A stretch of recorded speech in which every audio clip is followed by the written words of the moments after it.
நான் அவனுக்கு மெசேஜ் அனுப்புவதை நிறுத்தினேன். அவனது ப்ரொஃபைல் பார்ப்பதை நிறுத்தினேன். அவனை தொடர்பு கொள்வதற்கான காரணங்களை தேடுவதை நிறுத்தினேன். அவனிடமிருந்து ஒரு செய்தி வரும் என்று நம்புவதையும் நிறுத்தினேன்.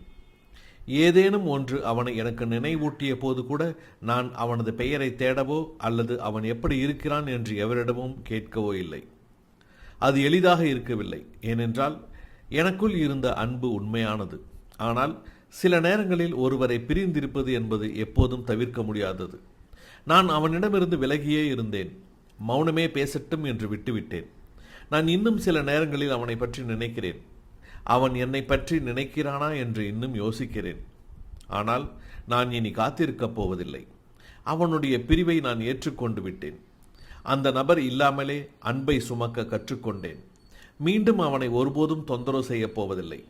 எனக்கு அவன் மீது அக்கறை இல்லாததால் அல்ல, மாறாக என் மீது எனக்கு போதுமான அக்கறை இருப்பதால்.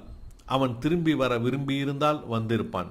ஆனால் அவன் வராததால் அதையே எனக்கான பதிலாக நான் எடுத்துக்கொள்கிறேன். எனது வாழ்க்கையின் அடுத்த கட்டத்திற்கு மன உறுதியுடன் நகர்கிறேன். நண்பர்களே, நண்பிகளே, என்னைப் போல யாராவது இருக்கிறீர்களா?